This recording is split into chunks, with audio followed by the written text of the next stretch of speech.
Welcome on board. It's the nighttime show, and just some huge minute go past the hour of 9 o'clock, if you know what I mean. This is the voice of the people. It's 90.3 FM right here in Lagos. Rahim, it's another day for our nighttime show, and today I told you guys that today is the day that we dedicate to all the women.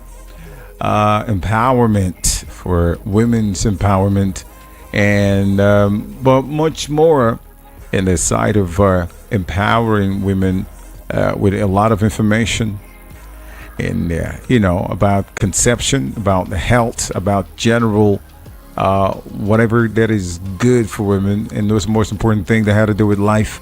So this is exactly why the show is put up. So, I mean, I'm just starting it. And if you're with me, get close to the radio because there's so much information that you'll be getting today. Now, yesterday, someone was asking the same question that a lot of you have been asking about the pre-sex gender selection. What to do for you to get a woman child or a male child, for those of you who love male child. Well, you finally get 4 male child. You will now start looking for women child. And then when that happens, you will be looking for it, doing it the wrong way. And Dr. Winnie's book, which was actually, Mrs. Kenny came up with it and was talking about that book when we had our show sometime couple of weeks. I mean, is it a couple of months or last year? I think it was a couple of months back. And then we decided to make this show for women, where we can talk about everything conception, everything that's got to do with women and women's health and other side of women's, whatever that can actually empower women spiritually, physically, and health-wise and all the stuff. So today is that day. We have another day. Last week, we did a test drive with Dr. Ekaite Eko. She's definitely the framework. She is the subject of the show, and we're going to be having her as usual and as frequent as possible. And then, of course, we also will be having all the women as this show evolves. Okay? So, once again, I said welcome to the show. Today has been hectic. It's been crazy. I know a lot of you actually have been, doing your thing, but you don't know exactly how hard it is for some other people. Okay, so let's just keep praying for ourselves.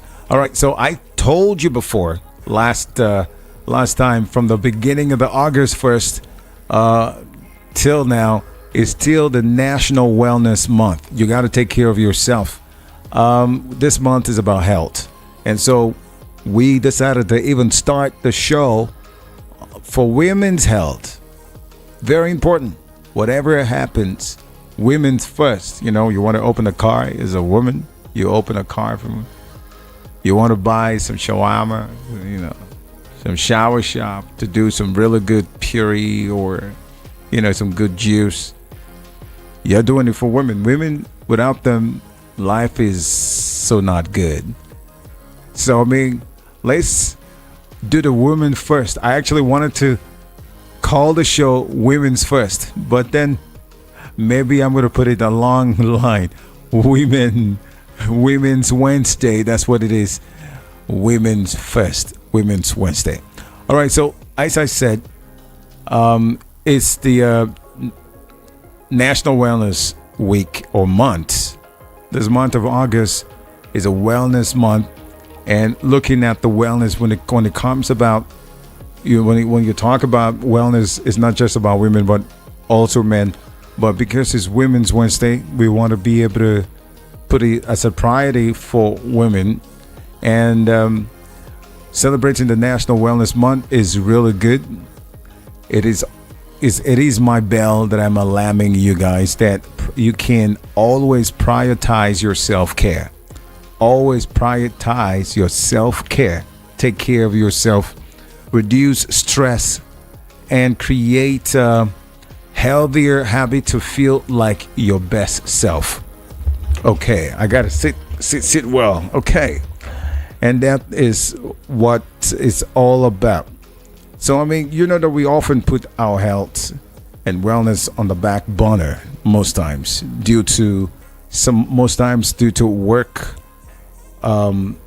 deadlines, traffic, family, and the woman gender is always, I mean, the good ones. I'm talking about the woman gender. The good ones are always the ones stocked with a whole lot. So, I mean, you are all of these deadlines and traffic, family obligations, and Steino, who happens to be my man here, will be able to start putting things in order. I think, Steiner, I think you're ready. Okay. So, I mean, you put your wellness in the back burner due to work deadlines, traffic, family obligations, and other stressors, whatever that stresses you. And then the research has shown that self-care can help increase happiness. If you take care of yourself, it increases happiness by up to 71%. At least. So, I mean, talking about the National Wellness Month, which is August 1st to the end, of course, Raise a Family. This month was born out of an idea that if we are actually going to do big things in this world, we will build careers, raise a family, and further our education, create new ideas, and nurture our bodies, which is important. And the body thing is what we're going to be talking about. And then, of course, wellness. And precisely, we will stick with the women because today is dedicated to all the women out there. So women, come out. If you've got wives, you got your, sister, come get some information that you've never gotten before. Maybe you've heard it before, you've gotten it before, but it will be better for you to get this information again. It's good for you to keep getting infos of what you've gotten before, so you are, you keep growing with that info. You keep recycling with it. Today will be awesome. So let's move into what we're supposed to talk about. But then I know today there's been a whole lot going on in the lives of so many people.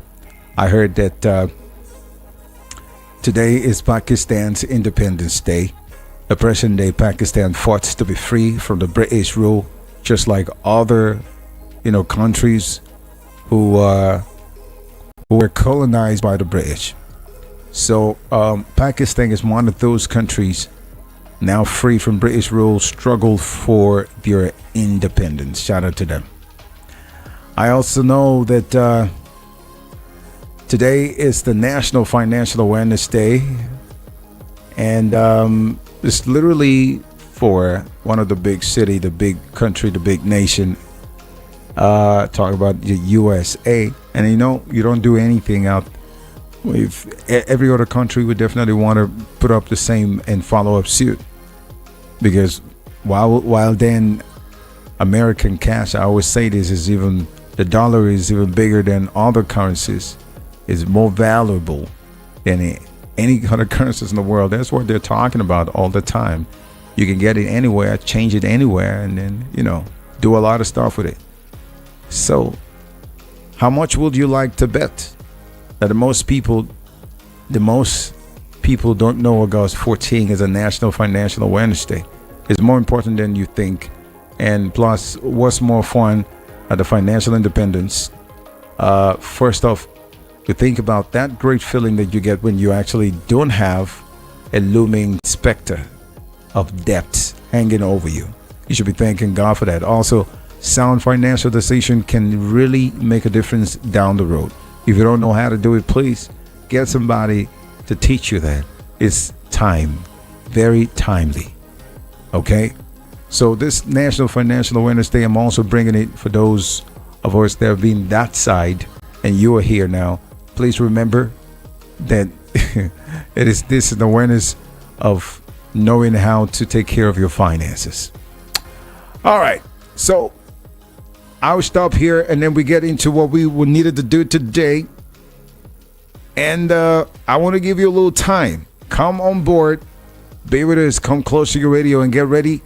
Because after we have Dr. Ekaite Ekup to talk about what we're going to talk about today, there's a whole lot that we're going to talk about today. Really. We will definitely open the phone lines for you to ask questions. And please, and all the women out there, this is a great opportunity for you to learn something good for yourself. Today we're talking about the pre-sex gender selection. Some of you want to get the book. Some of you want to get the information. Yesterday, somebody was asking me of the number of Mrs. Kenny. Oh, Mrs. Kenny, someone is asking if your number, wants to get to know about it. And I never say that, but I'm saying it now so you can hear it. If you give me the go ahead, I can give your number to the person who wants to ask. But I said, today we'll be talking about it with someone who is flying the flag of Dr. Winnie and where this whole thing started. And I'm talking about no other person than Dr. Ekaite Ekup. I really suck when it comes to introduction, and sometimes I really just, but so when we bring her, she'll definitely going to possibly, you should like someone to talk about that, and she can introduce herself again on her own way.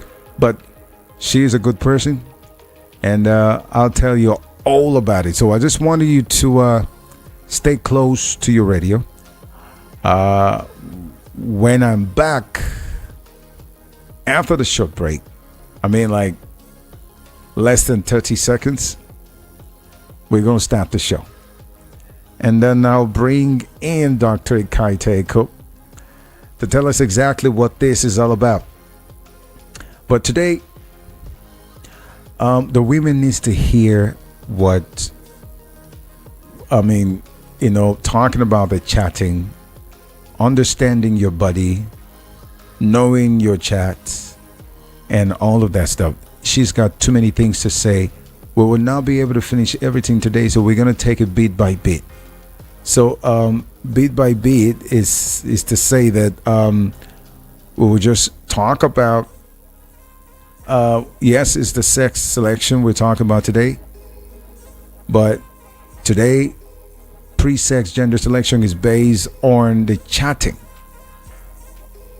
So people would know the different and how to, you know, get along with their body, understand their body, you know, type, and know how to get along with it. Okay?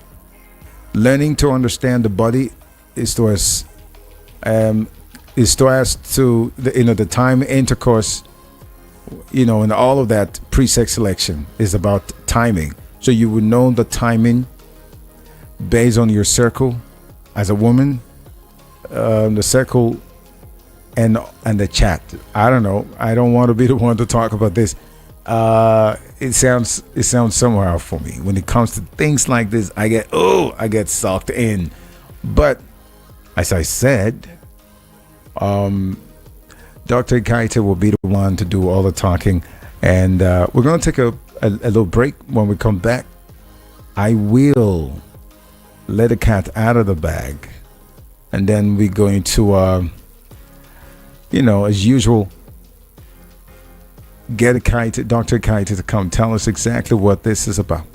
And for those of you who are looking forward to get the book, you want to get all the information that has to do with pre-sex gender selection. Some people actually think it's not possible. Some people think it's a myth. Some people think it's just, so all that information. And I'm going to tell her to break it down for those who big grammar is a problem. We're not speaking big grammars, but you know the way it sounds as if it's big. So don't be worried. Or Dr. Ekaite will break it down, and I'm also going to break it down because I'm also learning. You understand? All right. So we'll take a break now. When we come back, Dr. Ekaite is on, getting ready, and we're going to start the show today. As I said, in case you just tune in, is Women's Wednesday with Rahim here on the Nighttime Show. The Wednesday's edition is actually dedicated to all the women out there. We will be talking about their health, very important side of their health of a woman. Talk about everything that's got to do with pre-sex gender selection, conception, and everything that got to do with that health thing. Women's health is very important. Okay, so this day is dedicated to you. We'll be right back afterwards.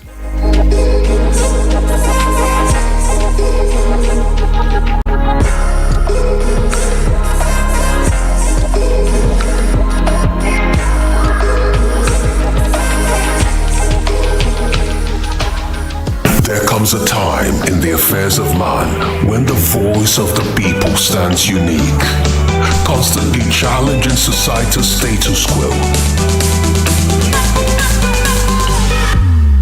90.3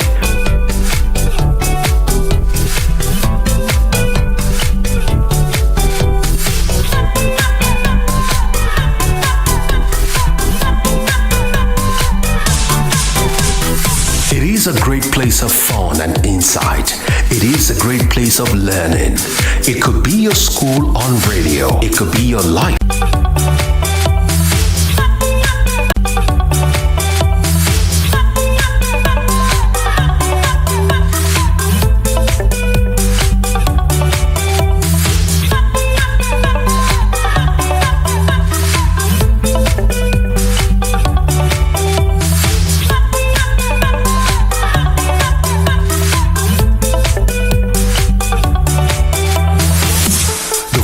Is strong.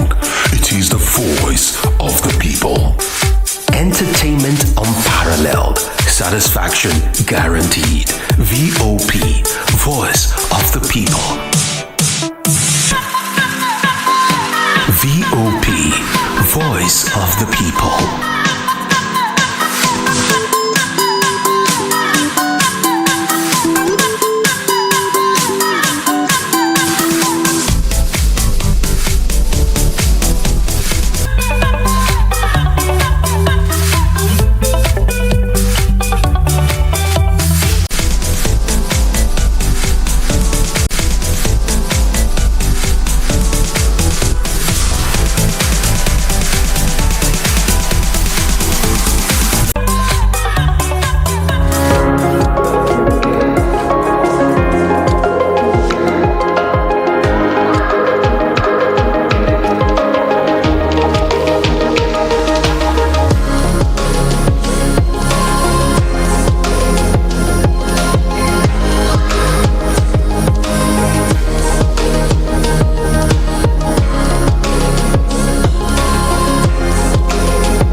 What's going on, fool?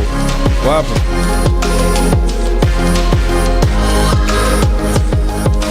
Okay, so we're looking forward to be able to hook up with Dr. Kaita today.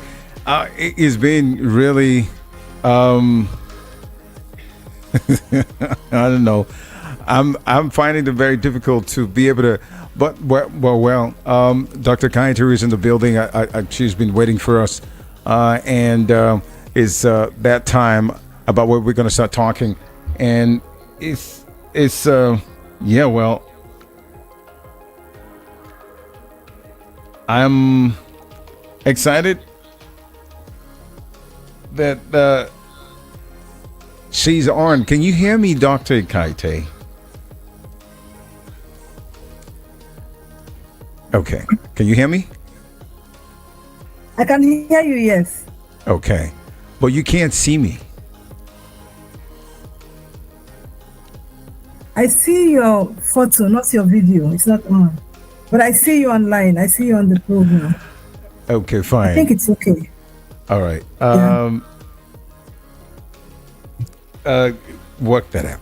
Okay, so let's start. Yes, technicality, we need to be able to be sure that everybody's also listening to you too. Okay. Just take it off, and let's take it off. All right, Dr. Kaito, you're welcome to the show. I can see you clearly from here, and I know you are seeing. You're not seeing me really, and I think that we were. You didn't get what I said initially. Okay. All right. Yeah. Okay. Okay.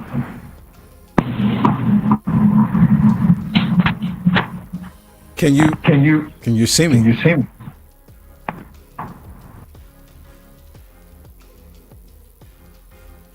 Dr. Kaite, are you there? Okay, so today is the a lot of people have been talking and asking of how they can get you and Mrs. Kenny to ask them more and to get more information about the pre-sex gender selection thing.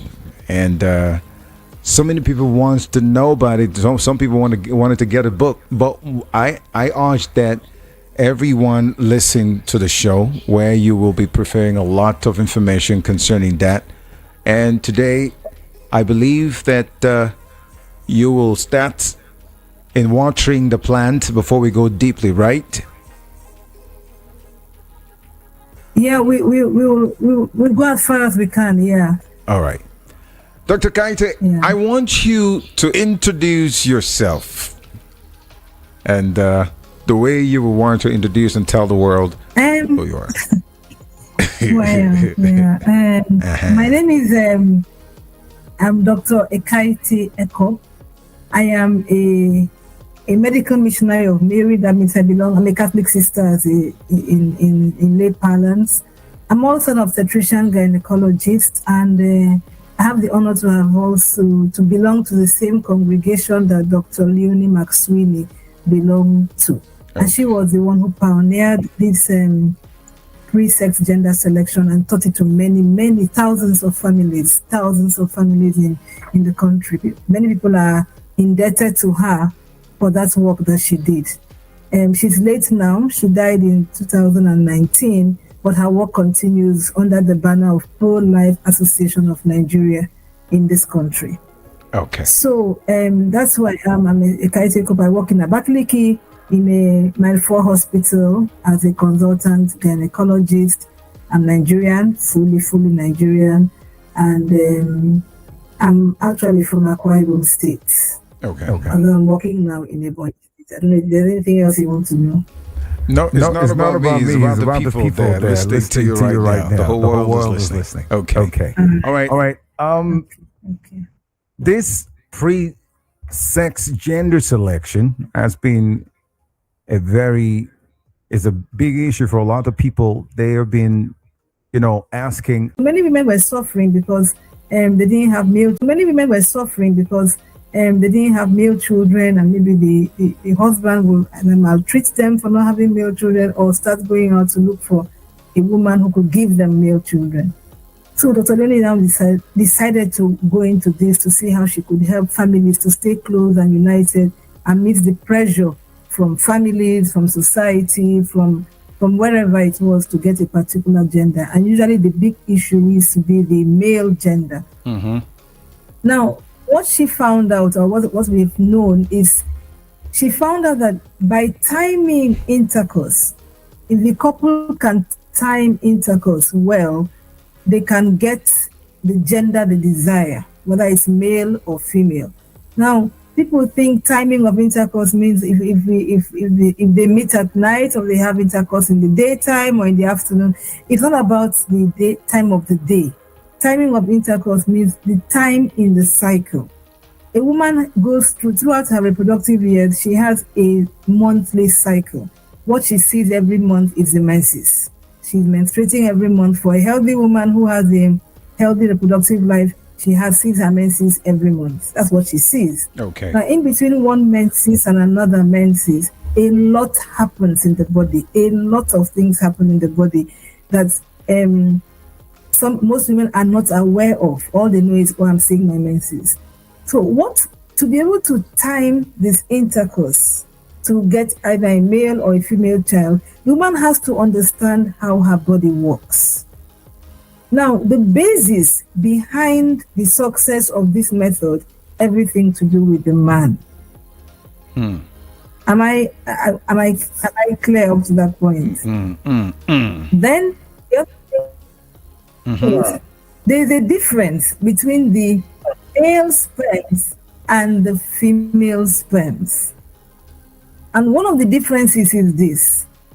There are some structural differences we're not going to go into, but what matters to us now is that the male sperms are smaller, they swim faster. They're like little tadpoles. They swim faster than the female sperms. So you're talking about the tortoise and the hare. She uses that example. The male sperms, the male carrying sperms will move faster. Okay. So when the man has sex with his wife, a man and a woman have sex, when he ejaculates, the male sperms move quicker into the woman's body, into her womb, into her fallopian tubes, and then to her ovaries. They also last shorter. They die quicker than the female sperms. Really? So yes, they do. And then the female sperms are slower and they last much longer. Now, around the time that she's fertile, the woman produces certain secretions in her body through her vagina that keep the male sperms alive, keep the sperms, male or female, alive longer than they would when she wasn't fertile. When a woman is not fertile, the sperm cells last in her body about 2 hours maximum, and then they die off. But when she is fertile, the secretions that she produces will make the sperms last longer, 2 days, 3 days, 4 days, 5 days in her body. Now, what normally happens is that even though the secretions make the sperm last longer, the female sperms will last much longer than the male sperms. So the secret, the whole magic in this, as people say, it sounds suspicious or superstitious, doesn't sound real, isn't this decided by God? It is. But science is about learning how God works, you know. So when a man meets with a woman, they have sex and he ejaculates. If at that time she has ovulated, she's just ovulating, the male sperms are most likely to get to the egg first and fertilize it. Okay. The female sperms are slower. So in other words, if the man and woman, it's only when the woman is ovulating is when she can take in, and it's possible that they could get a male child. Or am I missing out something? When the woman is say that again. When a woman is ovulating, it means that yes, it is very possible that the male sperm might get in there, and definitely they might have a child, a male child. Is that what you're saying? Yes, if at the time of her ovulation she meets with her partner, yes, most likely she's going to have a male child. But if she meets with her partner before ovulation, by the time she ovulates, most of the say like 2-3 days before ovulation, she and her partner meet. So the sperms are still in her body at the time she ovulates 3 days later. But most likely, the male sperms at that point would have died off. Now, what she will have left in her system are the female sperms. Okay. I know that you have a lot to talk about. You can actually revisit some of the things that you wanted to say. But let me ask the question. In the situation where you have you as a man, I meet my wife when she's ovulating, and we went in, and it still turns out to be a girl all through. What will be the cause? What do you think might be wrong? Let me explain it to you. The problem there is the understanding of ovulation. Okay. Yeah, let me explain what happens. The woman ovulates. She releases her egg once every month.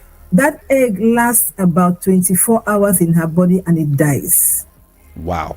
Now, what women mostly call ovulation are the signs that she has that are anticipating the ovulation.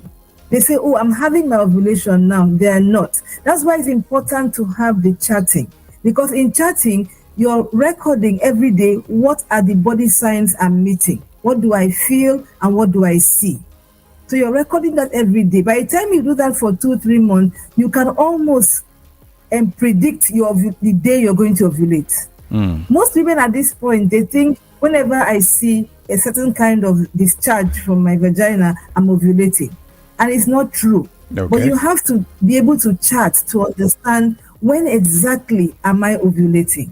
That's when you can now time intercourse with your husband to say, okay, now I know exactly when I'm going to ovulate. I'll meet with him then to get a male child. Or now I know when I'm going to ovulate. Once I ovulate, I will not meet with him. I'll meet with him few days before the ovulation so that I get a female child. It's as easy as that. What is difficult is the patience in charting, understanding your body. Yeah. Okay.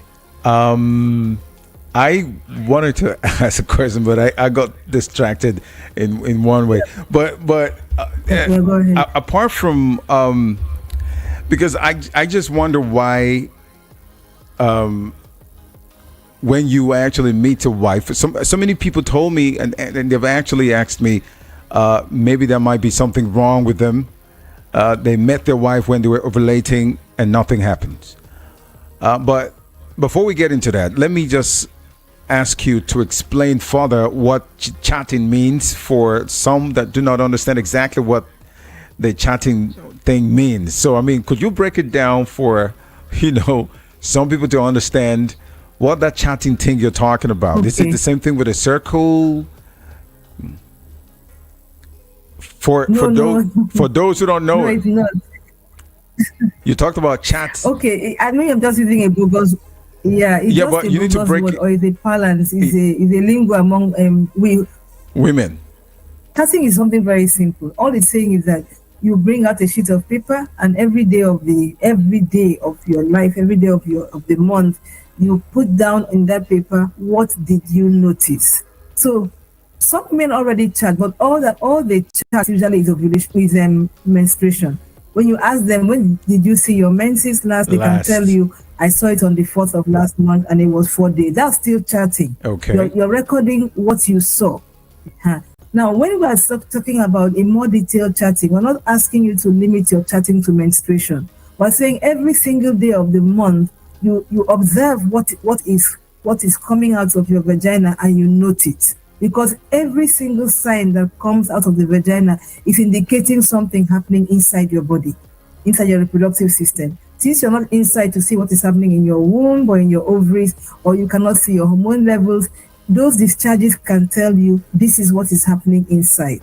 That's when you can almost accurately predict your ovulation.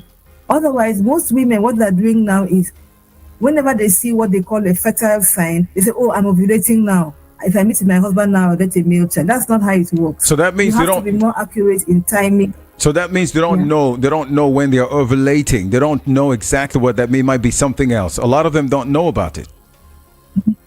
Most women do not know when they're ovulating. They see a sign that is fertile and they call it ovulation because that's what it's called, ovulation mucus. But usually what happens is that, like I said, ovulation only happens once every cycle and the egg lasts only 24 hours. Those signs that they're seeing may last up to a week, 5 days, 4 days, a whole week. And they think, oh, all of that time is my ovulation. No, the ovulation itself is almost like a single event and the egg only lasts for 24 hours.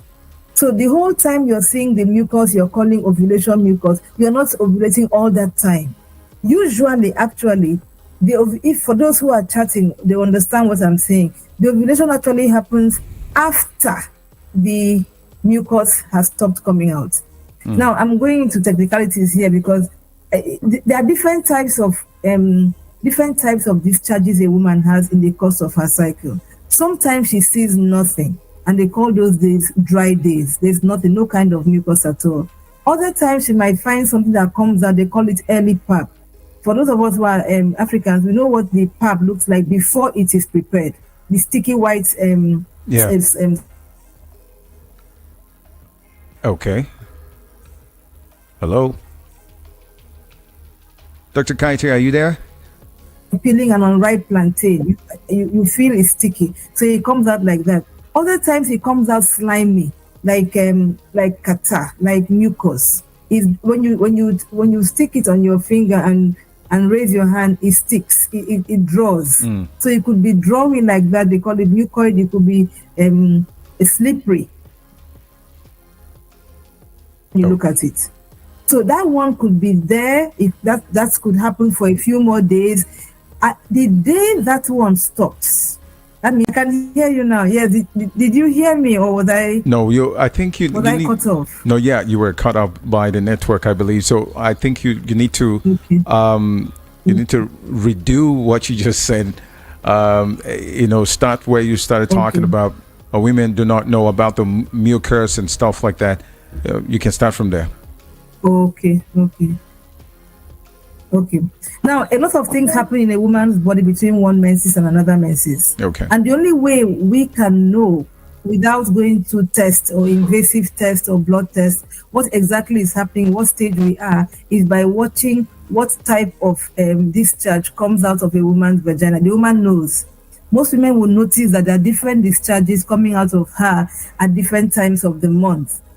Now, most women think there is a kind of discharge that a woman has, and we call it fertile. She's in her fertile period. Okay. So most women think throughout the time that they're having the fertile mucus, the fertile discharge, oh, I'm ovulating. That's what they say to you. I'm ovulating now. So that's when you have the cases they say, oh, now I'm ovulating. Let me go and meet my husband so I can have a male child. And I'm saying that you have that mucus does not mean you're ovulating. It just means that you are fertile. You could get pregnant because around that time, the egg is about to be released.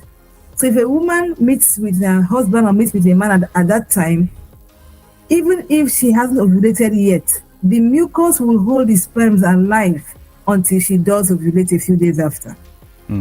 Now, if we are looking for a male child, she needs to know when she's ovulating exactly. She cannot play this game of throughout the time of my fertile mucus, I'm ovulating, because she's not. She needs to know, target the ovulation. That's why it's important for her. What I say chatting is that every day she is recording what she is noticing coming out of her body.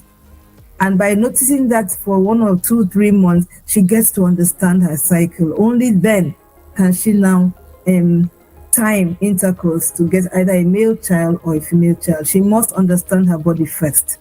And she has to be very patient to understand her body. Once she does, she becomes, she decides a lot of things. She can make choices for her own life that she never thought before she had the power to make. One of the choices is this selecting the gender of the child she wants to have.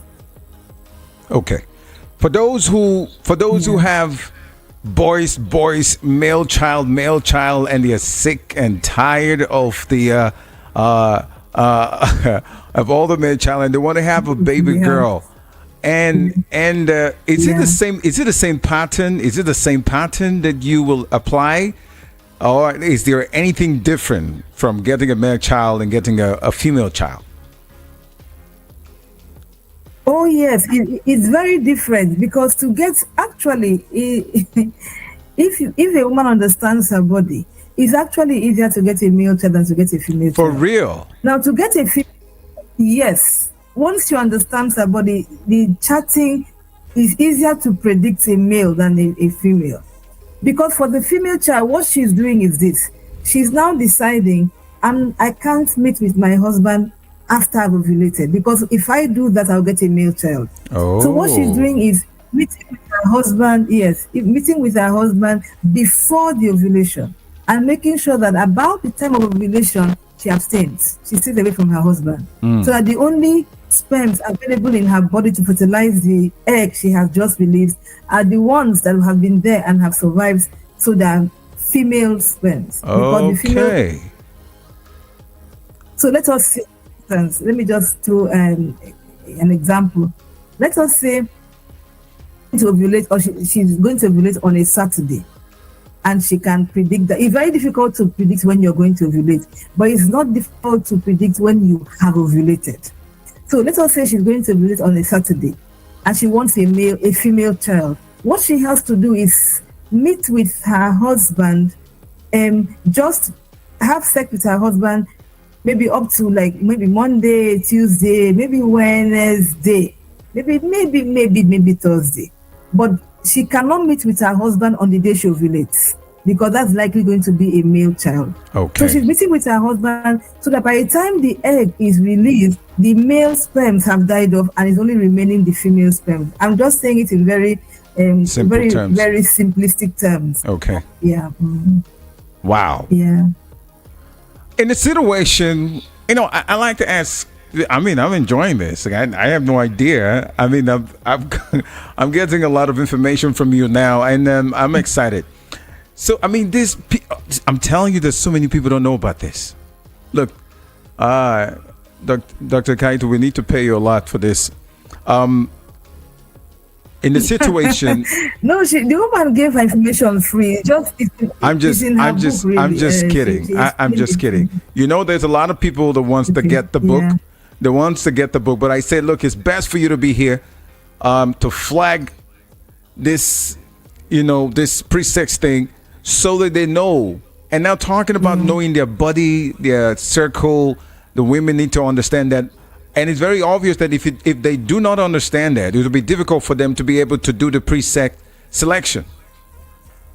Now, they can't pre-select sex until they know their bodies. It's important that they spend time understanding their bodies first, few months at least, to understand how the body works, and then they can begin attempting. And it's not magic. They have to give themselves a few months of attempt, because the way Dr. Leonie Maxwini explained it, she will tell you after you've studied your body, the very first month you want to try for this male child, she will say to you, avoid intercourse on all fertile days until this day.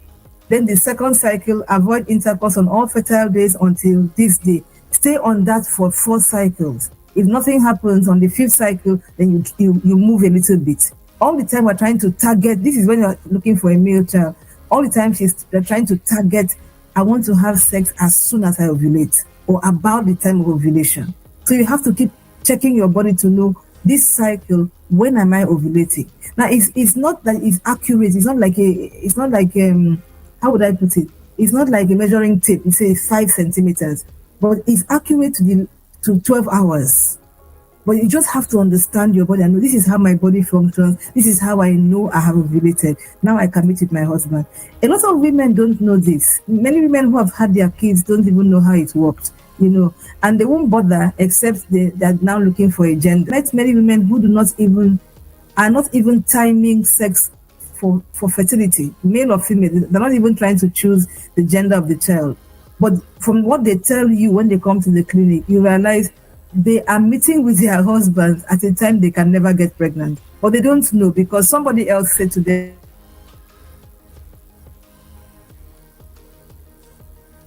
Okay. Oh, you're married for 1 year. What's happening? Oh, I don't. Okay, do this. I do this with my own husband. So knowing the cycle is very important. That's why I'm talking about chatting. Okay, Each fine. woman's cycle is very different. It doesn't copy and paste. Yeah. All right, Dr. Ekaita, I don't want to digress and get into some questions that would take you out of this. First of all, we need to let the women know. That's our primary stuff for today. And note for them to understand their bodies and everything. So I'm already getting a lot of messages. Somebody's asking a question. This is a great topic. How about twins? Is it the same? I want to take the question from him and I want to bring it to the fore and ask you, if you want to get, how the twin is something that we adore in this part of the world. In fact, the whole world adored that. This was what was like an evil thing way back in the day when they used to kill baby twins, but now it's something that we adore. Someone is asking that question before I open the phone lines. Is it the same pattern you would take for twins, or is it something else? If you're looking for twin babies, or you're looking for triplets or quadruplets, can you expatiate? Can you tell us to throw a little light on that part? Because someone just asked a question, and I don't want to ask a question that would take us back to something else. So let's dwell in this knowing your body, your circle, understanding when you're ovulating, and blah blah blah. Yeah. And after now, I'll open the phone lines. What do you say about that? Okay. No, about twins, this method will not help you have twins or not. Twins is the capacity of the woman to either release 2 eggs in the same month, or to split an egg when it has been have her egg split into 2 after it has been fertilized. It's usually an ability or a capacity inherent in the woman. Now, most men take credit for it because they like to know, oh, I'm a sharpshooter, but usually it's the woman. It runs in her family, either her mom, her grandmom, her auntie, her sisters. That capacity runs in the family. So you can't use this method you cannot time sex to have twins. No. I'm not saying you cannot. It hasn't been I have not heard that it has been discovered yet that you can time sex to have twins. No. But people are doing all kinds of things now. They're taking drugs so that they can release 2 eggs and that kind of stuff. They found other ways, but not enough. Hormone drugs? Yeah, hormone drugs, yeah. So to boost themselves to release more than an egg in a month, or release multiple eggs in a month. Yeah. But does that pay? Does it work? It works. It works for some women because they, like I said, they take drugs and they kind of flog their ovaries to release. It's not what we would normally have. And if they are fertile that month, more than 1 egg could get fertilized, and they could have more than 1 baby. Yeah, that could happen. It has its drawbacks and disadvantages as well.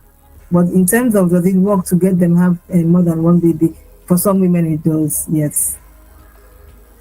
Okay. So enough said. I don't want to drag you back, but I just want to open the phone lines. I know a lot of people are looking out for this great timing to call in to ask you personal questions.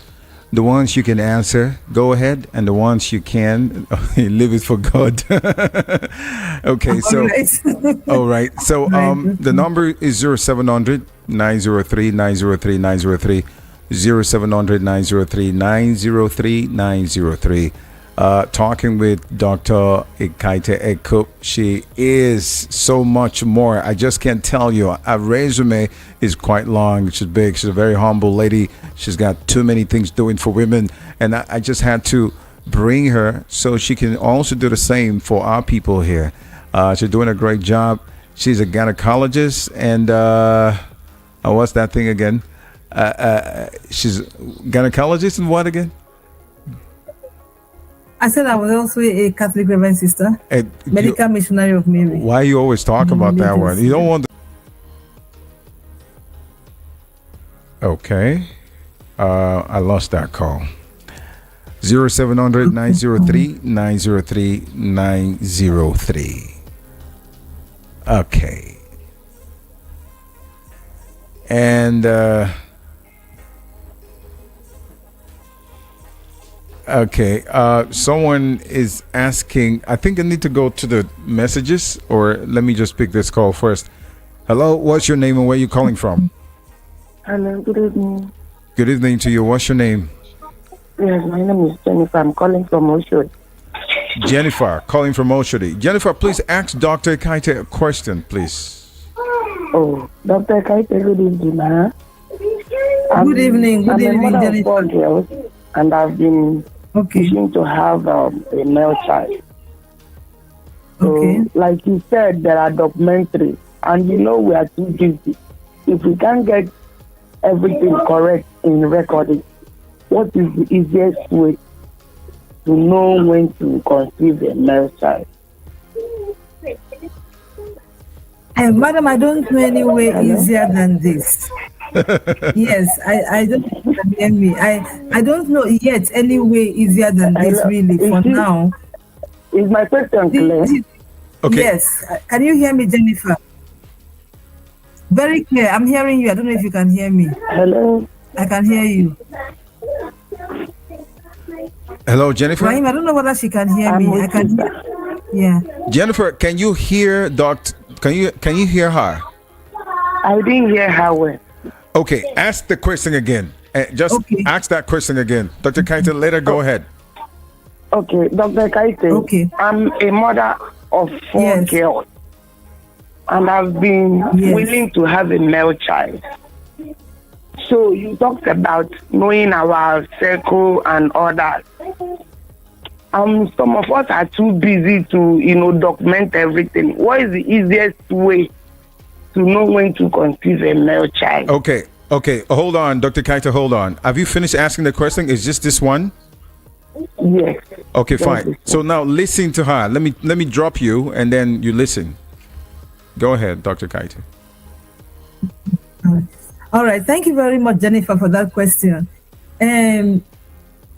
Let me say this. I don't know any way that is easier, faster, and more effective than this. Some people say they go the IVF route. I wouldn't be able to talk much about that. But really, what I'm telling you is the one I know that works, but it takes patience. There's no instant answer. There's no magic about it. Most people want an answer, they want it now. But really, once you can go through this and know what your body is working, you are in control. So this is the only way I know that you can do it that is most effective. I think about 98% effective. But you have to take the time to understand, when should I meet my husband?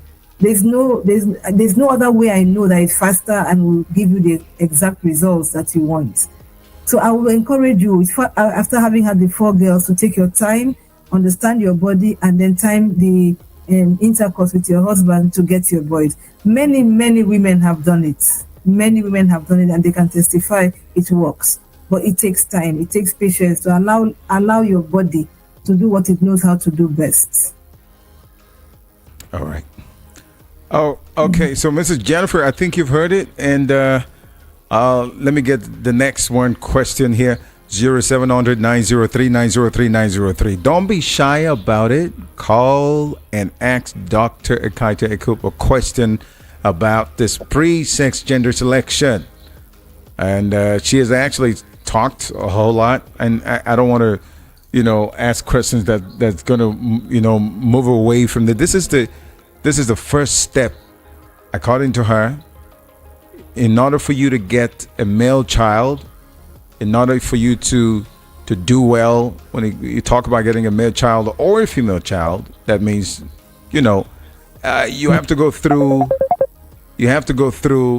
this route by taking care of yourself, knowing your circle, and understanding when you're ovulating and when not, and the exact time to do it with your husband. Okay, so 0700-903-903-903. Let's just finish this. I think I've got a text here, a message here says, thank you so much. Please, when looking for a child, can you sleep with your wife every day, including her period in the month? That's a question weird, but I don't know. Dr. Kaite, are you there? Could you? Yes, I am. Yeah. Did you hear what I just said? Somebody sent a message and it's asking, it said, please, when looking for a child, can you sleep with your wife every day, including her period in the month? Wonderful. Okay. Again, it boils down again to knowing when is her fertile period. For a very small percentage of women, their fertile period part of it falls during the last days of their menstruation. For those women, once we can pick it, once we understand that they have very short cycles and that part of their fertility is at the end of the menses, we encourage them to meet during menses. But outside of that, we ask people to please find out in the woman's side. The man is a fertile man. A man with a good sperm count is always fertile. It's not like a woman that has fertile days in a month. If he has a good sperm count, whenever he sleeps with a woman, he is fertile. A woman's fertility days are very few in the month. So usually we time those days for a woman who is a couple who is trying to get pregnant. So for this couple, we don't encourage everyday sex. We usually say every other day, because it gives the body of the man time to, how would I put it? To relax and not even relax, to get the sperm to recollect, to make better. So say it's not every day to be healthy. Okay. The day in between, so that he gets a better concentration of sperm. If he has it every other day, if he has sex every other day. But again, it still boils down to the woman, because he always has a good sperm count. If he has a good sperm count, she needs to know when are my fertile days, because some days of the month are not fertile at all. If that meeting is just for the fun of it, for bonding, and just to express husband as husband and wife. Okay. Hello. Yeah, I got a caller. What's your name and where are you calling from? Can you hear me? Hello, yeah, this is B Prince calling. B Prince, please go ahead and ask your question, please. Dr. Kaita, are you listening? Yes, I am. Right. Go ahead, B Prince. The system that the young boy is explaining, I passed through the insurance, and the thing gave me results. And that is the essence of men when they are. Sorry, hold on, B Prince. We didn't get. Hear me? No. So please, could you repeat what you said? And could you please turn off your device? Okay. I have done that. All right, go ahead. Go ahead, please. That's the problem we have. Okay. Are you there, B Prince? In case you want to call me, maybe you can call me on the direct line 0700 903 903 903. B Prince, go ahead, please. All right. I think you need to call the direct line. Let's forget about a WhatsApp for now. 0700 903 903 903. Please call. My time is moving fast, so you can. So Dr. Kaita will be able to, respond to your question. Hello, what's your name? Hello, good evening, sir. Good evening to you. What's your name, please? My name is Emmanuel, calling from Oshodi. Emmanuel, go ahead, ask your question. I'm actually starting there. Please, can you speak out so I can hear you? Emmanuel, speak out. Speak out. Okay, sorry, sir. I said, if a woman gets a baby, and getting to 7 months now, never see her period. So I didn't know maybe she actually have an infection or anything. Now, as you're talking like this, how do you expect me to hear you? Dr. Kaita, did you hear him? I heard something about her not seeing her period, but I didn't get the whole question. Could you repeat? That's what I heard. Could you repeat what you said, please? What about her period? 7 months. Okay. It's funny when we ask people to speak, and it's hard. Are you shy? What's his name again? Okay, Dr. Kaita, let me. That's the question again, sir. Go ahead, please. I said, if a woman gets like 6 months now and you never see a period. Okay. Dr. Kaita, I think I need to say that he said his wife for over 6 months has not seen her period. That he doesn't know the first time. He said he doesn't know if it's infection. Is it infection or is it what problem is that? Well, there's no way I would know just listening to that. She needs to go for a check. She needs to be seen. There are many things that could cause, apart from pregnancy, there are many other things that could cause her not to see her period. There could be hormonal problems, there could be ovarian problems, so she needs to go for a check.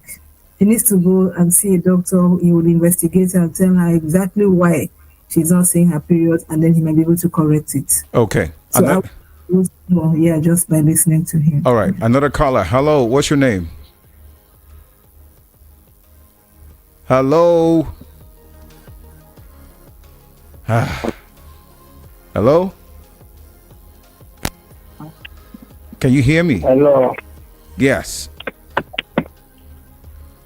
I can hear you. Go ahead. Okay. My people. All right. Dr. Kainte, is there any other thing that we need to know? I mean, some people are saying, like, from the example, Jennifer was saying that because they are busy. I know someone is going to say that. They don't have the time. Yeah. Truthfully, is there anything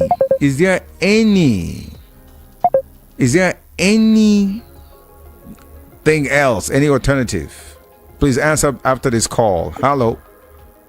Answer me after this call. Hello. Yes, this is Kenny, Mrs. Kenny. Oh, Mrs. Kenny, you're welcome on board. Thank you.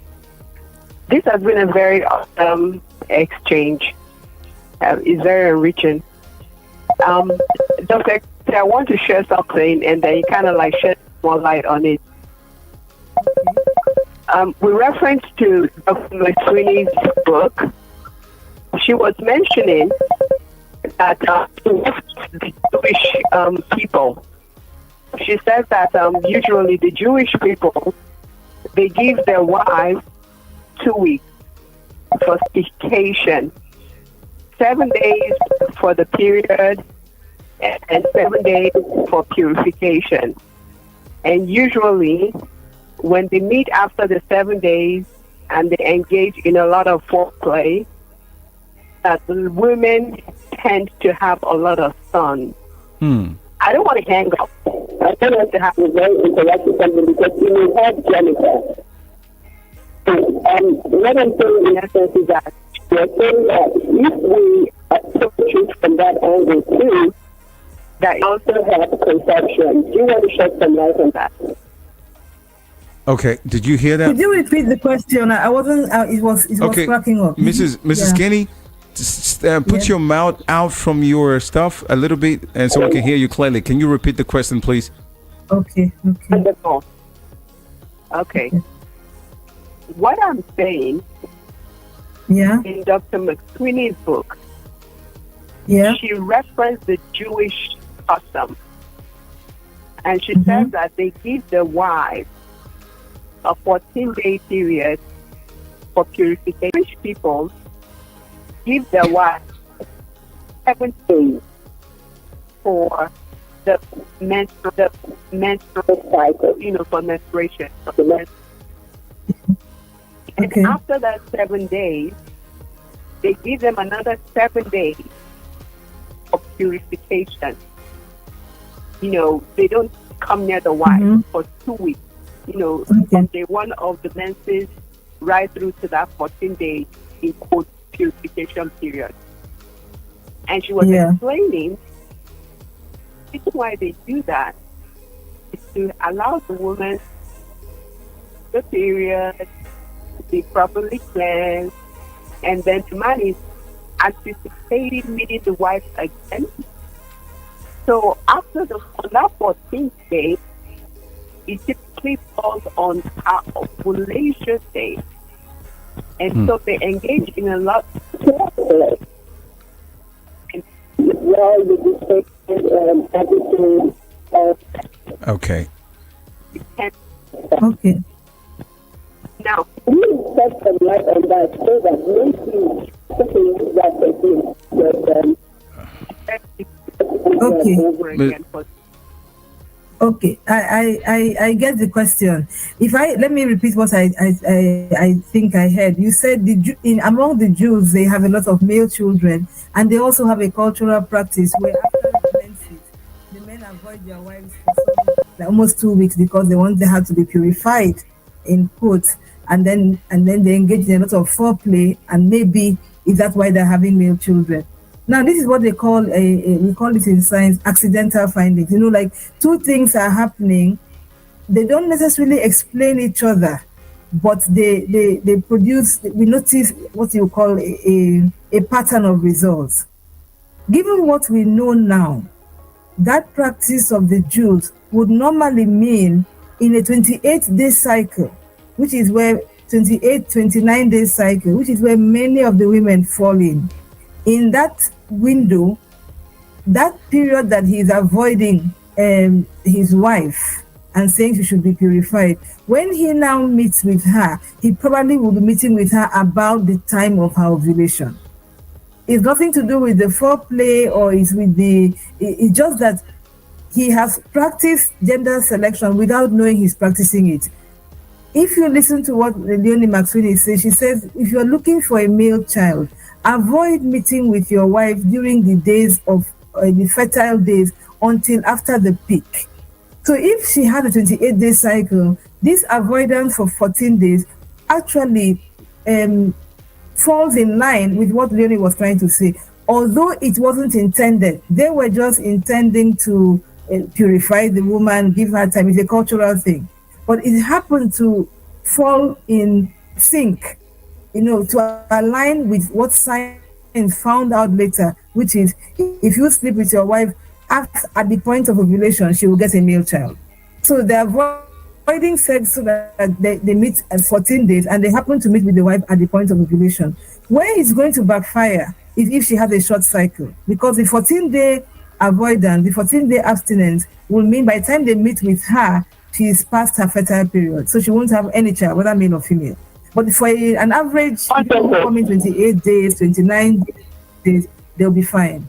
But the short cycles will not be fertile at all. It will have skipped the time they would have gotten pregnant. So it's just what they say serendipitous finding. Sorry? Go ahead, Mrs. Mrs. Kenny, go ahead. I love what you just said. It sounds like you're going to help a lot of women like Jennifer. So please, can you catch this presentation you just made? So those that have the short cycle will now, you know how Dr. Masudi said she will tell you these days for 4 cycles, if you don't have a result, then you shift it.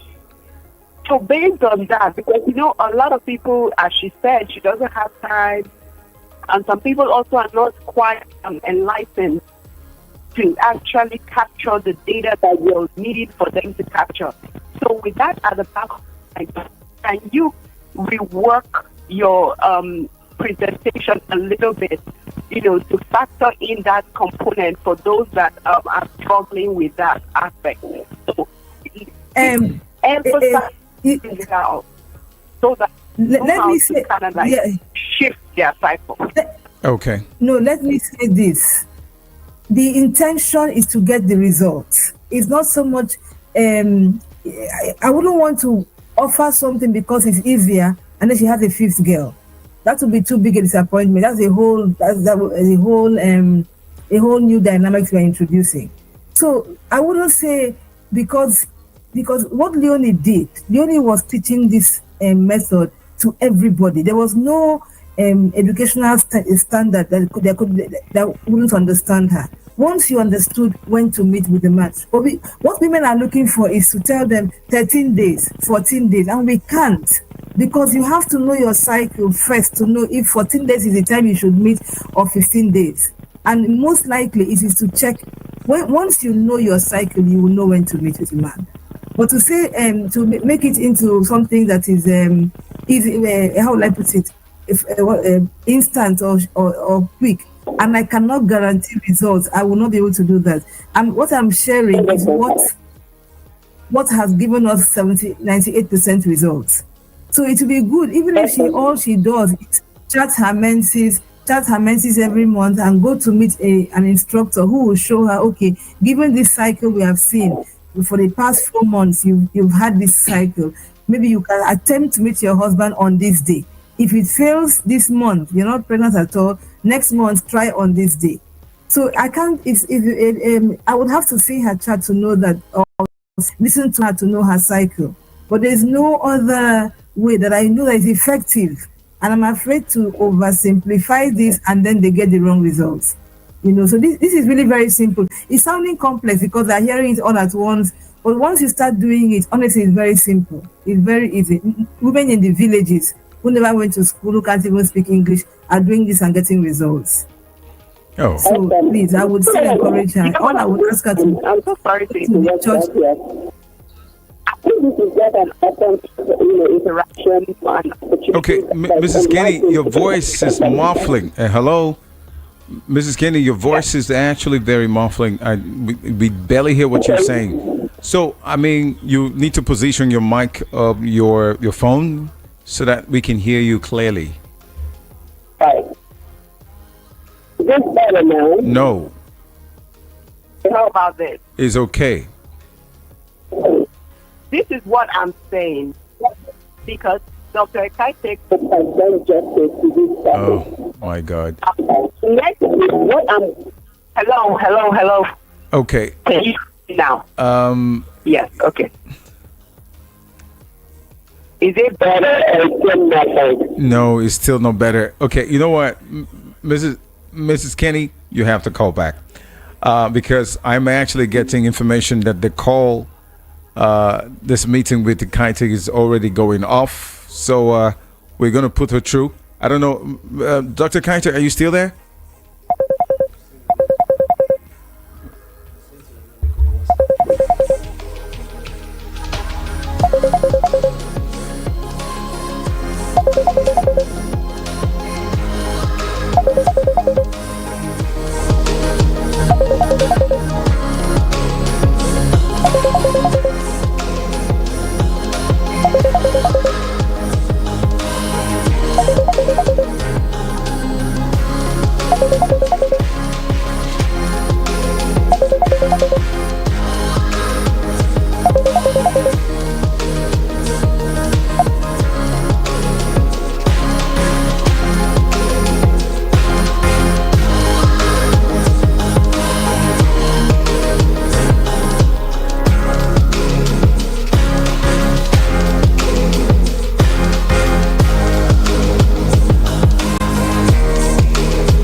Okay, we had a little glitch. We still have let's say 20 minutes or more to be able to do this. Dr. Ekaite is very hard to get. Can you imagine? I had to write a full essay before I can actually get her to be here to to be with us, to give us all this information, and I'm learning, to be sincere. So Dr. Ekaite, if you're listening, the link is there. Please okay. All right. I'm waiting to get the link so we can go back with her again and discuss. I said it would be better for you to call if you're having issues with the WhatsApp call, it's best for you. This is B Prince calling. B Prince, we're having issues. So I think it's best for you to call the direct line. That would be better. But you can hear me clearly now. Yeah, but she's not hearing you, so that's the problem. How do we mix this stuff together? Hey. All right. All right. Okay. All right. We're back to the most blessed doctor in the world. We're back. Okay. So now, anybody who wants to call can call now. We have gotten back. Dr. Kaita is here. And we will be. So you heard exactly what Mrs. Kenny said. All that she was trying to talk about. You heard it. I think it's best for you to go ahead and then when she calls back again, she will be able to finish what she started. And then I'm also urging everybody to call on the direct line on 0700 903 903 903. And because if you call on the WhatsApp line, it might, we might have a glitch and interference with our host, or shall I say our guest. All right. Let's hear you again. We have 20 minutes, or shall I say we have 25 minutes, so you still have time. Oh man. Okay. Go ahead, please, Dr. Kaita. Can you see me from wherever you are? I can hear you. I can see you. I can hear you. Okay, B Prince, could you please can you call the direct line, please? Hello? All right, go ahead. Okay, let me just, from what she was saying, what she's asking, a lot of women usually do that. Oh, this is too complicated. Isn't there something simple I can just do? And so far, I don't know anything simple anybody can just do. But I think this is very simple. Leonie did something beautiful. She simplified it so that anybody could understand. She went to rural areas and taught this. We have instructors all over the country who are teaching this in different parts of Nigeria under the umbrella of Pro-Life Association of Nigeria. It's a body that teaches women stuff like this. It's more about family, helping women to understand conception, understanding sexuality, bringing families together, that kind of stuff anyway. So she made it very, very simple. When people hear it like this for the first time, it sounds very complicated. And they're like, oh no, I don't think I have time for this. Okay. Usually the ones who really want a male child, who are under a lot of pressure, they will come for the teaching. And once they've gotten it, there's no joy like in the end you get pregnant and then you find out you actually have the male child. Those ones go out and teach it. So I don't know any method. I wouldn't want to take it away from what we know, and we have results. As I said, over 98% success with this method once you know your cycle. So I wouldn't be able to prefer any other solution whose results I cannot guarantee, or right. Which results I cannot guarantee. Yeah. All right, there's a caller. Hello, what is your name, please? This is B Prince calling. B Prince, thank you for calling. Thank you for calling direct line, because we're having issues with your line there at WhatsApp, the WhatsApp portal. Please go ahead and answer your question, please. According to what the young doctor is saying, the other time I doctor. to my mother is a medical, it's a young doctor. It's a young doctor. Thank God for her. Dr. Gaite, they say you're a young doctor. I accept the compliment. I accept the compliment. B Prince, you have no idea. You have no idea. But I passed through the instructions and I got it excellently. Okay.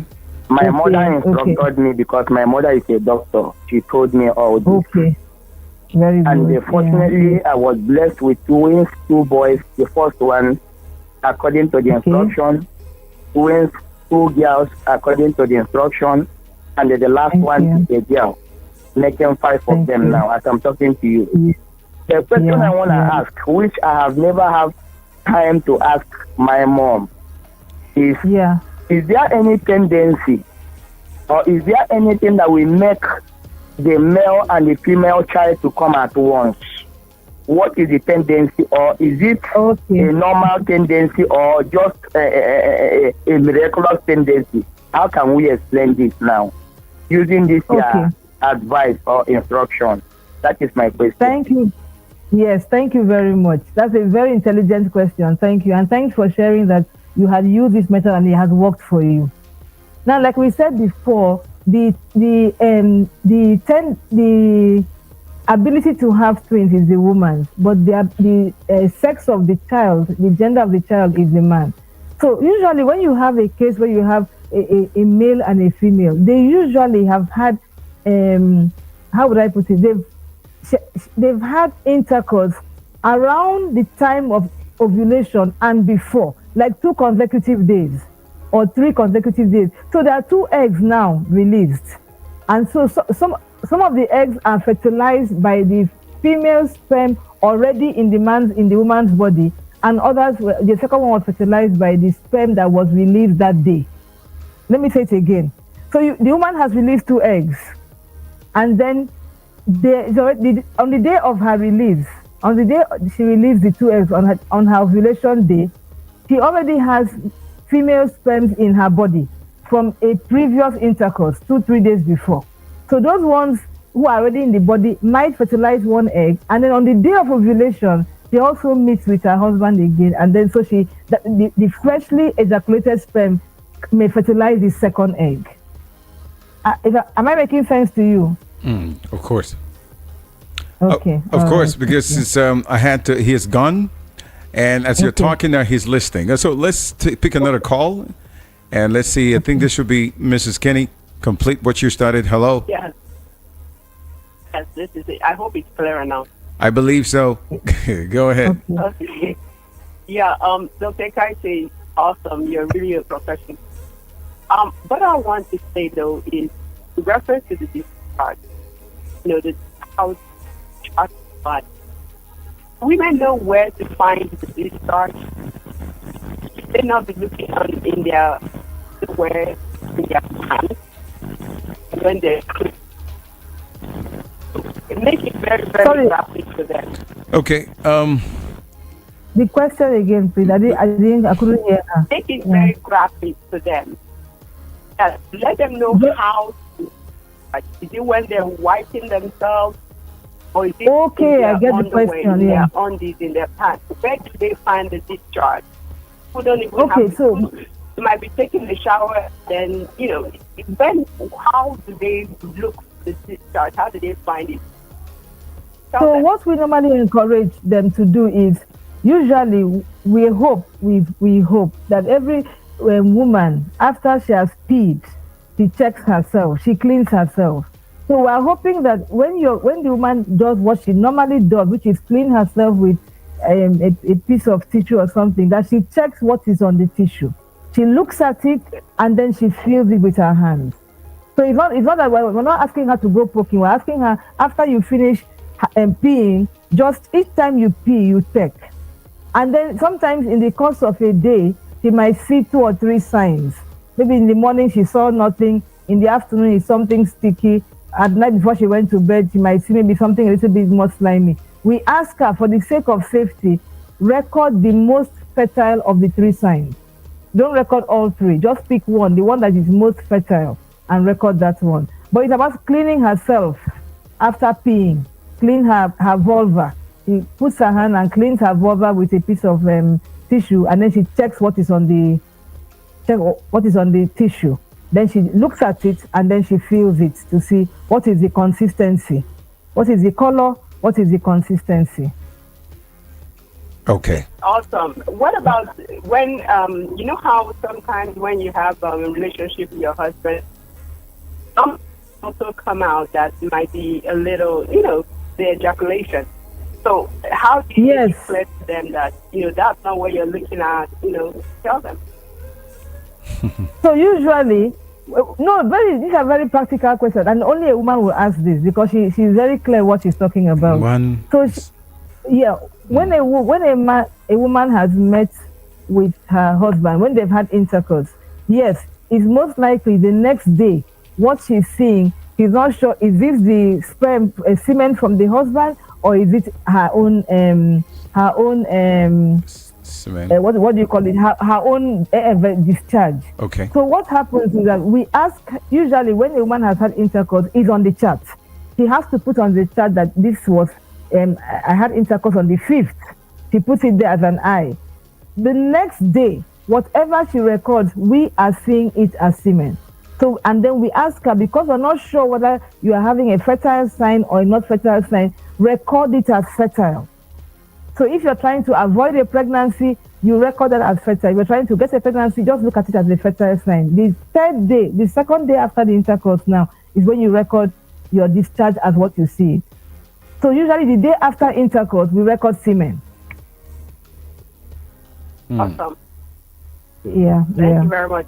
And last but not You're least, welcome. how sometimes, when you're not cleaning yet, you just want to take a shower and you see a discharge right there.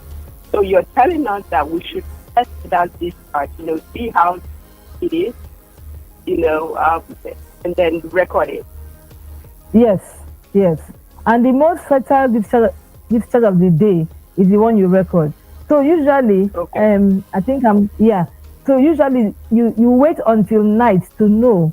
You cannot know in the morning whether this day is fertile or not. It's at night you know was today fertile or not. Yeah. So it's important to record. Yeah. Awesome. Thank you so much. I've really been enriched.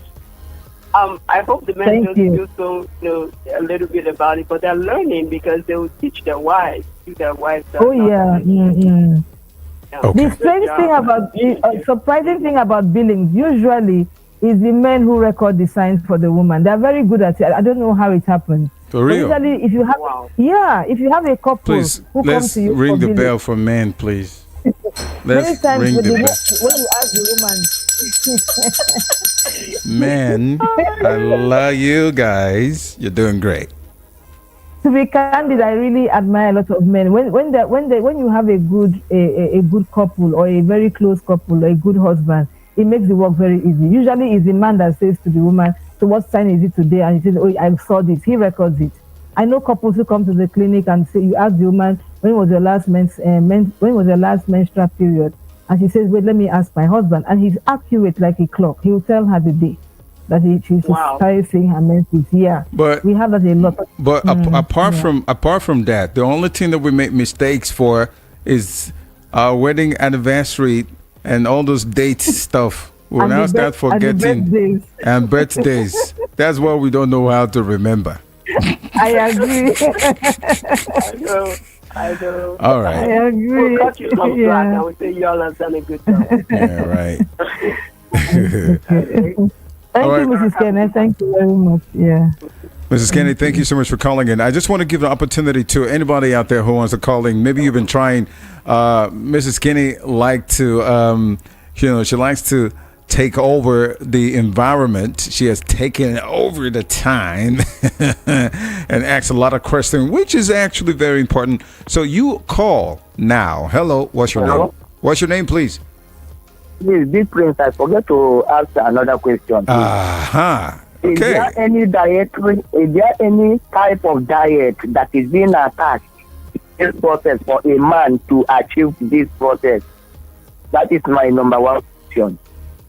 Then another question I want to suggest is Only that will be you. looking on that pattern. Yes, because I'm too swift. Today. I have achieved my autopsy. It's So I was okay. so fast. It is true that the marriage didn't last. Yeah, I But know. I am not at the understand. lost side. Yeah. Now, what I'm saying is that, please, you'll be pointing at that chatting side because some women Yes. doesn't know it. I was the masterminder of my Many women, own. That's the reason why Yes. I achieved it. Now, Thank you. secondly, please, just be pinpointing on that because so many ladies doesn't know it as we are talking today. Please, teach them that or else whatever we are discussing here, we don't know where we are heading to. Thank you. Thank you. Thank you so much. Thank you Big very Prince. much. Thank you. I really appreciate your questions. And you're a full example. You said you hear what he said.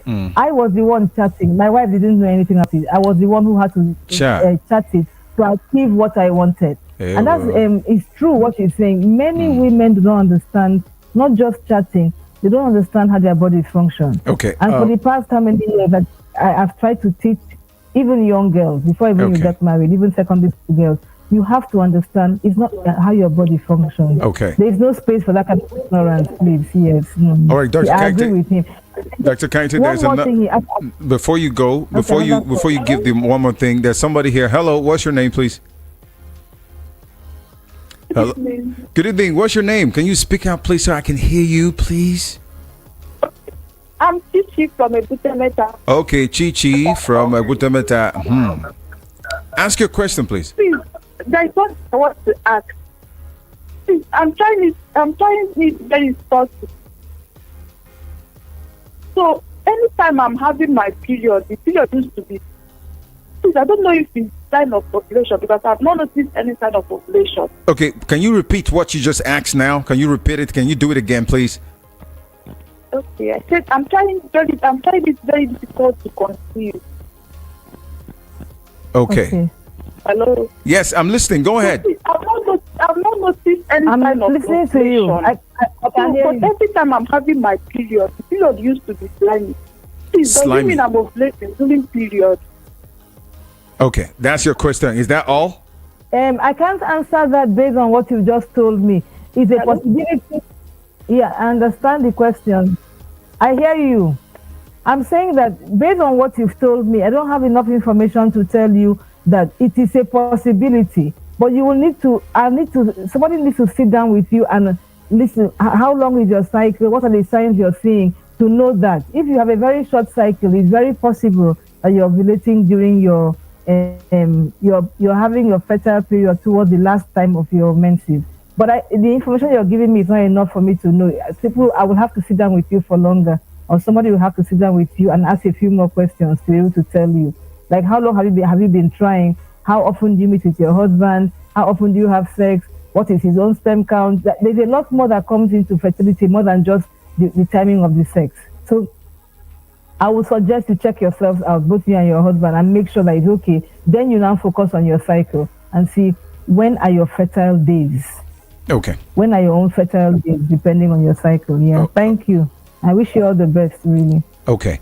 I was trying to see if I can pick a couple of calls before we go, but I'm still going to give the numbers out again for those who are just tuning in. Dr. Kaite is here, and we're talking about the pre-sex gender selection. Hello, what is your name, please? Hello, good evening. Good evening. Yes, please. I wanted to ask a question about what the woman, the topic of the woman bringing out. Go ahead. Hello? Go ahead. We're listening. She's listening. Okay, sir. Why you are wanted to meet a woman and the woman is not okay? When the woman is lacking herself, when your this thing will come out on the vagina, what's the meaning of that? Okay. Thank you very much. Sorry, I didn't get your name. That's usually a very common complaint among. Yeah, it's a very common complaint among the women. Can you hear? Hello, Dr. Kaite. Give me a second. Now, I can't hear you. Okay. Now she has heard you. The only thing we would hear was your name. So what is your name again, please? My name is Dodi. Dodi. Okay, fine. So you've asked your question. She will answer you. All you need to do is just to listen. Okay. Okay. All right, Dr. Kaite, go ahead. Okay. I say if I understood his question well, he was asking what happens when a man meets with a woman, and then what I understood him say, when he gets up, the sperm pours out back out of her own vagina. I hear that complaint a lot, and people just think it becomes noticeable when they're actually looking for children. That in itself does not tell me anything, but I would encourage that both the man and the woman go and get themselves tested. He does a sperm fertility, seminal fluid analysis, a test of his semen to see if it's fertile. Does he have a good count? Are they all alive? Are they swimming well? And then she does want to check her own system. Is she okay too? But just saying that the sperm pours out after sex does not tell me enough to be able to say, yes, this is the problem or that's the problem. They need to do a bit more investigation. But I will encourage that couple to please go and get yourself tested. Okay. In a good laboratory. Yes.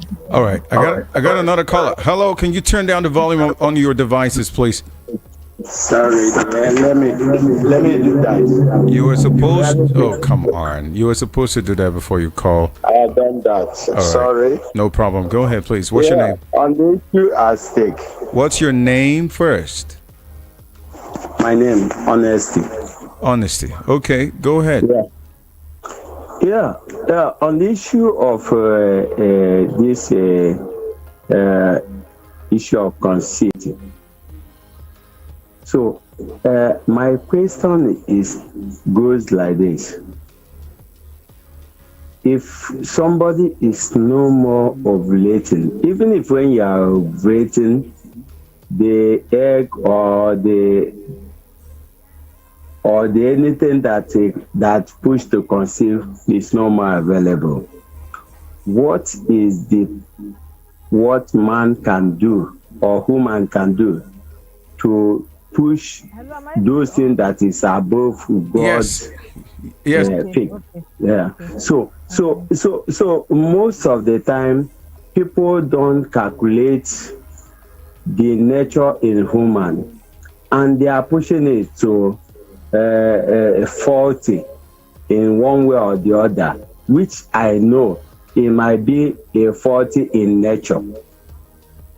Because you can't expect, in those days we notice those things like when they conceive about Christ and all those things. But for now, is still that in existence. So when people did not do what they need to do at the right time, who is the person in question to be blamed? All right. Are you done? For now, I am. All right. Okay, so Dr. Kaita, you heard what a man says. Honesty is his name. I did. What was his question? Uh-oh. So you didn't get that? No. All I could hear was music. That's why I kept asking, am I still on? Oh, okay. I think we have an issue when people call on our portal, our WhatsApp portal, then we will get cut off. Okay, let me take another caller. Hello. Hello. Good evening. What's your name, please? Okay, it's Favor. Favor, where are you calling from? From Ago. Okay, Favor from Ago. Ask your question real quick, please. Okay, is it possible that a man... You speak out, please. Speak out. Is it possible that a man does not have a X chromosome? Dr. Kaita, Dr. Kaita, did you hear what she said? The question? I do. I've never heard of that. Yeah, I've never heard of a man that doesn't have X or Y chromosome. They usually have all. Yeah, I can hear you. Can you hear me? Hello. All right, Dr. Kaita, just hold on. Okay. Please, could you ask the question again and hang up so she can talk and answer you? Okay. Is it possible? You are sleeping on me. I don't like the way you're talking. Talk out. Speak out. Come on. Let's go. Speak out so she can hear you. I said, is it possible that a man does not have the X chromosome? Is that all the question you have to ask? Yes. All right. So, okay, let me let you go so you can hear. Now, Dr. Kaita, go ahead and speak. Respond to that. Answer it. Okay. Yeah, I've never heard of that before. Usually men have almost equal number of both X and Y chromosomes. Usually that, as I said before, one survives longer and the other one dies quickly. But I've never heard of any man who had only X or had only Y chromosomes. No, they have equal number of both. Okay. Yeah. 21 minutes gone past the hour of 11 o'clock. We're at the top of the hour of 11. And one more call and we're gone. Hello, what is your name, please? Hello, good evening. Good evening to you. What's your name? Where are you calling from? Hi. What's your name? Hello, okay. Joy. Okay, Joy calling from... Joy is there, so. All right, Joy, go ahead. Ask your question. Okay. My own question is that if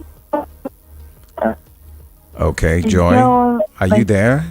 If you're not every time. Joy, could you repeat your question very again, bad. please? Repeat it again. Thank you. Joy, repeat your question. I don't know if you are on there somewhere. The network is real bad. I pray that you call back because I'm about to leave now. We're about to round up. So maybe one or two, 0700-903-903-903. I don't want to keep Dr. Kaita here for too long.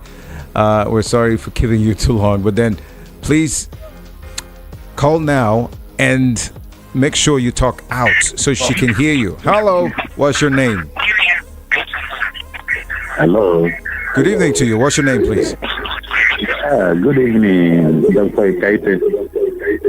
Thank you. Good evening. Yeah, please. My question is from okay. So I want to ask, what can I be taking that can boost my bank account? Okay, can you turn down the volume on your set, please, or your device? Sorry, I know you want to hear yourself. Okay. Hello. Okay, so ask your question again, real quick. Yeah, please. What can I be taking to boost my bank account to make it active? And that's the question. Thank you. All right. Yeah, to Thank boost you. your sperm. Thank you very much.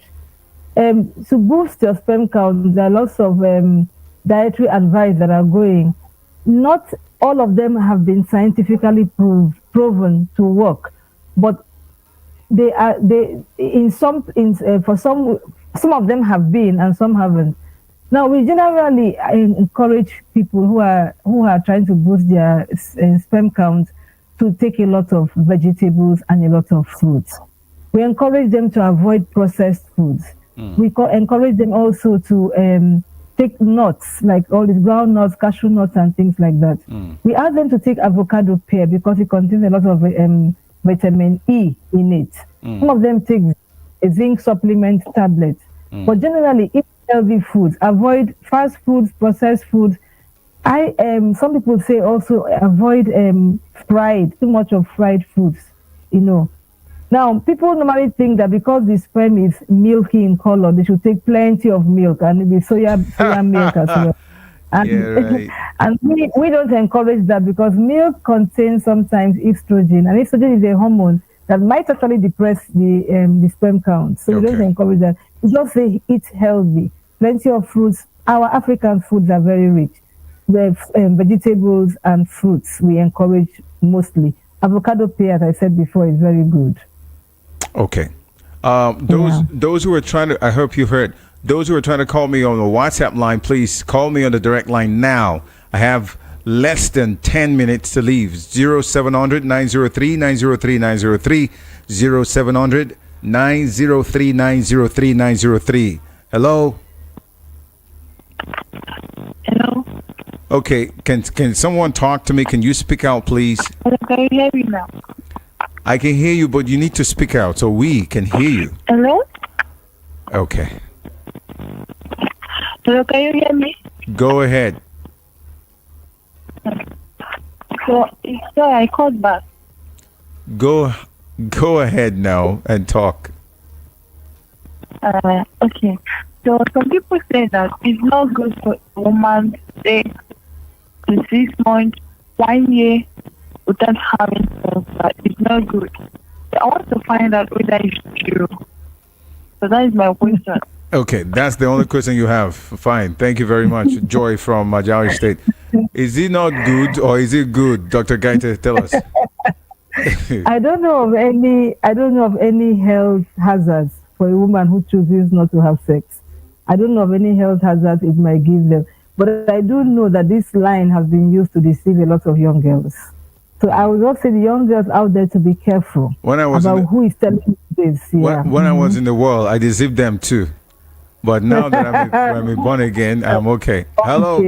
Yeah. Hello, I don't know of any health hazards. Yeah. Okay. Good evening good to you. evening. What's your name, please? It's Chantel from Mexico. Chantel, go ahead real quick. Ask your question. Okay, my question is there are some marriages that during their birth, the wife normally give birth to girls. So I want to ask, is the problem from men or from the woman, or is this because of maybe the time the man makes his wife that made his wife to give birth to girls? No, but she has talked about it. And maybe because she just tuned in. We talked about the process. Yes, I'm coming now. Okay, all right. So I understand. So the question is asking, Dr. Kaite, is how, why, or shall I allow him to ask that question again, please? Can you go ahead? Okay, go ahead. Okay. Yeah. I said, why is it that a woman normally gives birth to girls? Yes, instead of a girl and a boy, or a boy, or something like that. And my question again is, when a man meets his wife, for them to get either twins. Okay. All right. That's really what. Thank you for calling. Yeah. Okay. Go ahead, Dr. Kaite. Okay. Yeah. That's what we've been talking about all night. Really, the timing. You asked a question the first time. I wouldn't want to lose. You say, is it the woman's fault or the man's fault? Now, that's one of the things that I think I need to. That's the part of the question I want to really address, and I'm saying it again. The gender of the baby has nothing to do with the woman. The gender of the baby is the man. Now, I'm not saying it is, saying that it depends on, a man has both male and female sperms. When he sleeps with his wife and ejaculates, he releases both into the woman's body. Now, it is difficult for either of them to decide which of these sperms is going to fertilize the egg.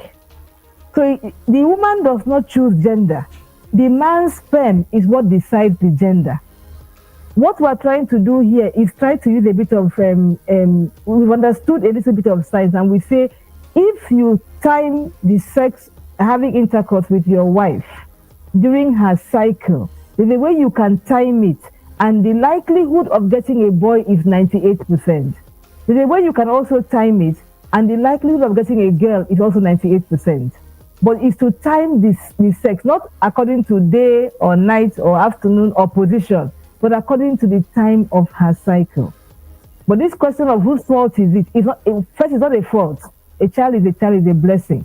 But what decides the gender of the child is the sperm that actually fertilizes the egg, not the woman's egg. The woman is just there receiving whatever the man gives her to incubate, she's going to bring out as a child. Okay. All right. I guess you heard. One more and one very last caller. A very lucky person. Hello. Hello. Good evening. What's your name? Hello. Good evening. I'm the one called back. Oh, okay. I'm from Ogun State. Ogun State. Yeah. What question did you ask before that you've not gotten the answer? Yes, I have a question. My question is that, what's the man when a man was accessing with the woman, the sperm will come back and will draw back? Why are you sleeping and talking? I mean, can't you? Are you lying down and talking to me? At least sit down now so I can hear you very. Your diaphragm will not be good. Are you sitting down? Your voice is very sexy at this night. Please don't. I don't want sexy voice. Just talk to me directly so that I can hear you well. I'll say that. What is the cause when a man was asked with his wife and the sun was coming down? That one is that. One the when a woman was losing angry Dr. Kaite, are you hearing him? Yeah, I think I heard him. He said, "Why does the sperm come out when a woman sleeps with a man sleeps with the wife?" Yeah. Okay, I heard him. Yeah. Hello. So Yeah. Okay. Have you finished asking your question? She wants to answer you. Yes, sir. Okay. Thank you. Okay. Thank you so much for calling. All right. Okay, so we answered this question, I think, a bit earlier on the same program. And I say, when a man has sex with his wife, he releases into the wife's vagina what we call semen. Semen is where the sperm is inside. The semen is the fluid, and the sperm is inside the semen. The sperm cells are very tiny. You can't use your eyes to see them. You need a microscope. They're very tiny. They start swimming up into the woman's body, looking for the egg. The fluid comes back out. There's nothing wrong with the fluid coming back out. There's no place else for it to go to. The fluid that contains the sperm usually will come back out. Sometimes even for up to the next day, it will still be coming out. Now, where it gets worrisome is when the woman starts noticing and says, "It looks like this thing that is coming out of my body is watery. It's not as thick as I think or as it used to be." You get it? That's when she can start getting worried. But even that is not enough to make a diagnosis. They still have to go to the lab and test the woman and test the man. Is the sperm okay? But that fluid comes out of her after sex is a normal thing. There's no place else for the fluid to go. It has to come back out. The sperms go up, and the fluid containing the sperms come back out. Okay. All right. Yeah. I think that's about it. I think that's all that we can take for that. Let me let Dr. Kaite go. It's time for us to leave, and but I'm going to ask one. I'm going to ask you one question before we leave. Okay. Somebody has already asked you that what is he going to take to boost his self? The immune system that is actually attached to. You know what I mean? To boost his okay. His sperm count. Exactly. His sperm count. But in this situation, I know you've already answered the question, but I want you to throw light on that real sharp, maybe in a minute, so we can go. The woman is okay. They are doing everything to make sure that they have a male child, for example. They don't even have a child, for example, and and most times you see, is either the man is having issue, and can't give birth, and the woman don't know, and the woman is the one taking all of the blame. What would you advise if you have such a scenario, like for those who are actually going through this? The man is having a problem. He can't give birth, but he doesn't know. The woman is okay, very ripe, and is always doing her best to make sure that they have children. Somebody already called and said they don't have kids. What would you advise? Okay. Ryan, thank you for bringing this up, and I hope there'll be another day we can talk about infertility. But I'm going to say this, because what you just shared now is a very big issue. Many women come to my clinic alone. I can't have a baby. I said, but you're not trying on your own. Where is the second person? He won't come. If you have 10 people, 10 couples who are looking for the fruit of the womb, who are looking to have a child, out of the 10, 3 of the couples, the man has no problem. The woman is at fault. She might need, let me not say at fault, she's the one that has problems that need to be solved if they are going to have children. Then you will have 3. The woman has no problem at all. The 100% is the man. And then you have another 3. Both the woman and the man have issues that need to be solved before they can have a child. The one has a little, the one has a little. If you treat them both, they'll be fine. They'll have their children. Only one of the 10 couples, only one couple, you check the man, nothing, check the woman, nothing. We call it unexplained infertility. So if I'm telling you that 3 couples, the man is at fault. Another 3 couples, both the man and woman are at fault. That means for 6 out of 10 couples, the man is contributing to the infertility. But in African mentality, she's the one who is barren. Now, in most cases where the woman cannot have a child, everybody understands that the man has to go out. What do you want him to do? The woman can't have children. But in a case where the woman is the one who is okay and the man can't have a child, society or religion, nobody approves that the woman can go out and have her children.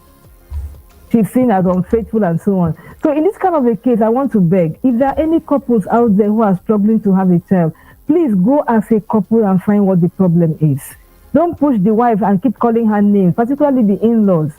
Because many times, even when the man is tested to be and is seen to have the problem, the wife is still covering for him. She tells nobody. And everybody is calling her barren, including the man's mother. And she's not saying anything because she doesn't want to disgrace her husband. But if the woman is the one that has the problem, everybody hears it. Oh, I'm okay, or it's my wife that has problem. I think our attitude towards infertile couples should change. Mm-hmm. Let me not call them infertile. We call them trying to conceive couples. Okay. It is a couple problem. The couple should seek solution together. If one person is at fault, the couple should come together to solve it. If both are at fault, they should try and solve it. The marriage is superior to the child. Your coming together is bigger than just having a child. So when a problem comes, if it's financial, you solve it together. If it is spiritual, will be good if you can spread your social handles of any of your social. It will be better for people to locate you. Okay. Actually, I'm not too great on different social media handles, but I'm on Facebook and I answer Ekaite Ekop on Facebook. So they could meet me there and maybe send me a DM. I don't check them every day because I have lots of DMs coming in, but once in a while I look to see what is happening there, and I could answer the message. But my Facebook profile is active, and I do sometimes put out messages or stories. I like to use stories to bring about the health issues or welfare issues, well-being issues of women, particularly women's health, particularly reproductive health. Okay. So that's my Twitter handle. Yeah, I'm on LinkedIn as well with the same name, LinkedIn and Facebook. LinkedIn and Facebook. Can you give that out again? Ekaite, and spell that. Ekaete, first name, surname Ekop. Ekaite Ekop. That's how I answer in both places. Okay, so in both places, talked about LinkedIn and Facebook. You can find her there. Yes. I told you guys that she's a very simple person and she's very, she's blessed. All right, thank you so much. Thank you, Ryan. Thank you. It's been a pleasure to be here. Exactly. Next Wednesday will be good, and we're gonna. You guys shouldn't miss, because this is a vital information that you need mostly for the women. As I said, it's Women's Wednesday. We'll be doing this just to empower the women, and of course to keep them going when it comes to anything that's got to do with health. And Dr. Ekaite Ekop is here. She's a big woman. She's blessed, and also we might be having others to join her. Thank you so much, ma'am, for coming by. I appreciate that. Thank you very much. Thank you, Ryan. Thank you. It's been a lovely 2 hours. Thank you very much. Lovely 2 hours. All right, so it's time for us to go. I appreciate the fact that you guys called in. We will do this again on Wednesday. Thank you so much, everybody, and mostly women. Please, if you have wives or wife or sisters, tell them to tune in 9:30 every Wednesday, so we can have to talk to them about their health and that. And that. Thank you. I appreciate it. See you on the next one tomorrow. Next tomorrow, and again on Wednesday when we'll be doing the Women's Wednesday. God bless you. Thank you so much, Dr. Ekaite.